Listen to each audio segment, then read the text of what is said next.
ಮಳೆಗಾಲ ಬಂತಂದ್ರೆ ಸಾಕು, ಈ ಗ್ರಾಮದ ಜನರ ಗೋಳು ಹೇಳತೀರದಾಗಿದೆ. ಕುಡಿಯುವ ನೀರು ತರಬೇಕಾದ್ರೆ ಸೂಕ್ತವಾದ ರಸ್ತೆ ಇಲ್ಲದೆ ಪರದಾಡ್ತಿದ್ದಾರೆ.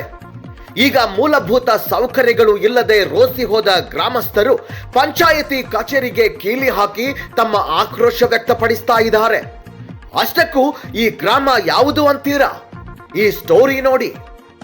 ಹೀಗೆ ಒಂದು ಕಡೆ ಕುಡಿಯುವ ನೀರು ತರಲು ಪರದಾಡುತ್ತಿರುವ ಮಹಿಳೆ, ಇನ್ನೊಂದೆಡೆ ರಸ್ತೆ ಇಲ್ಲದೆ ಜನಪ್ರತಿನಿಧಿಗಳನ್ನ ಮತ್ತು ಪಂಚಾಯಿತಿ ಸದಸ್ಯರು ಮತ್ತು ಅಧಿಕಾರಿಗಳನ್ನ ತರಾಟೆಗೆ ತೆಗೆದುಕೊಂಡ ಗ್ರಾಮಸ್ಥರು. ಈ ದೃಶ್ಯಗಳು ಕಂಡು ಬಂದಿದ್ದು ಹುಬ್ಬಳ್ಳಿ ತಾಲೂಕಿನ ಹೆಬಸೂರು ಗ್ರಾಮದಲ್ಲಿ. ಇಲ್ಲಿ ಸುಮಾರು ವರ್ಷಗಳಿಂದ ಸೂಕ್ತವಾದ ರಸ್ತೆ ಇಲ್ಲ. ಮಳೆಗಾಲ ಬಂತಂದ್ರೆ ಸಾಕು, ಹೊರಗೆ ಬರಲು ಜನರು ಭಯ ಪಡ್ತಾರೆ. ಸದ್ಯ ನಿರಂತರ ಮಳೆ ಸುರಿಯುತ್ತಿರುವುದರಿಂದ ಗ್ರಾಮದ ಓಣಿಯೆಲ್ಲ ರಾಡಿಯಾಗಿದೆ. ಇದ್ದ ಮಣ್ಣಿನ ರಸ್ತೆಯಲ್ಲಿ ಸಾಕಷ್ಟು ತಗ್ಗುಗಳು ಇವೆ. ಅದೆಷ್ಟೋ ವಾಹನ ಸವಾರರು ಬಿದ್ದು ಕೈಕಾಲು ಮುರಿದುಕೊಂಡಿದ್ದಾರೆ.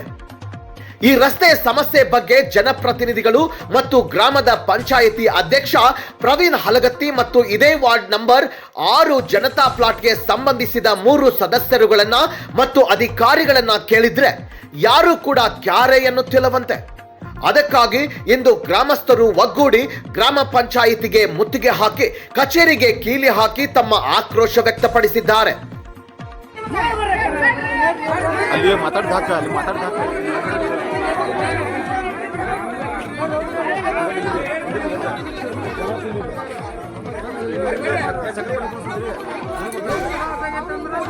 ಈ ಜನಪ್ರತಿನಿಧಿಗಳು ಕೇವಲ ಹೋಟ್ ತೆಗೆದುಕೊಳ್ಳುವುದಕ್ಕೆ ಅಷ್ಟೇ ಬರಬಾರದು.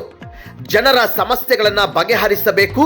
5 ವರ್ಷಕ್ಕೊಮ್ಮೆ ಬಂದು ಆಶ್ವಾಸನೆ ಕೊಟ್ಟು ಹೋದ ನಾಯಕರು ಮತ್ತೆ ಬರೋದು 5 ವರ್ಷಕ್ಕೊಮ್ಮೆ ಆಗಬಾರದು.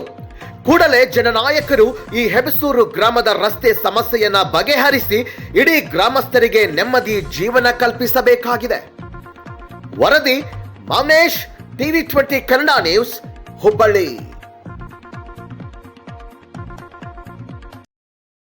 ವೀಕ್ಷಕರೇ, TV20 ಕನ್ನಡ ನ್ಯೂಸ್ ವಾಹಿನಿಯ ಪ್ರತಿದಿನದ ಅಪ್ಡೇಟ್ಗಳಿಗಾಗಿ TV20 Kannada news YouTube channel ಅನ್ನು ಲೈಕ್ ಮಾಡಿ, ಶೇರ್ ಮಾಡಿ ಹಾಗೂ ಸಬ್ಸ್ಕ್ರೈಬ್ ಮಾಡಿ ಮತ್ತು ಪಕ್ಕದಲ್ಲಿರುವ ಬೆಲ್ ಬಟನ್ ತಪ್ಪದೇ ಕ್ಲಿಕ್ ಮಾಡಿ.